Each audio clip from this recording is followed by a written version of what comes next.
السلام عليكم ورحمة الله وبركاته. اذكر الله وصل على سيدنا رسول الله. اللهم صل وسلم وبارك على سيدنا محمد وعلى آله وصحبه أجمعين. امبارح بالليل خلصت المباراة بتاعت الوداد والأهلي. بصراحة الوداد عجبني أنا امبارح.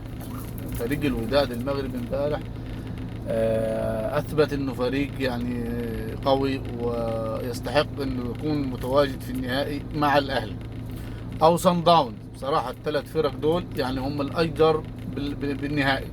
يعني لو كان ينفع يتعمل نهائي من ثلاث فرق كانت ضم صن داونز والاهلي والوداد.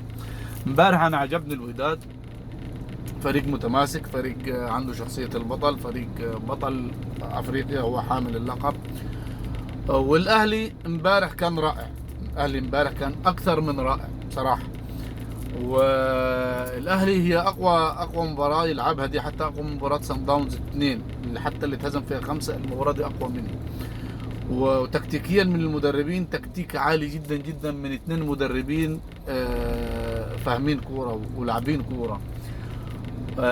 في بعض الاهلاويه طبعا كانت النتيجه ممتازه جدا 2-0 في القاهره. كانت ممتازه جدا وكانت تقرب الاهلي من البطوله، لكن لا، مع الوداد طبعا لا، لانه ما تنساش ان الوداد اتعادل مع سان داونز في جنوب افريقيا 2-2.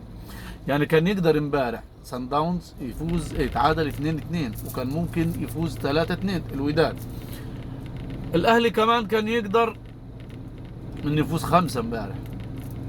دول برضه الدفاع كان متماسك في الشوط الاول كامل لحد الدقيقه 45 او 46، وبعد كده الدفاع اتهز شوي، ولكن الاهلي كان ضاغط، كان مستحوذ استحواذ كامل.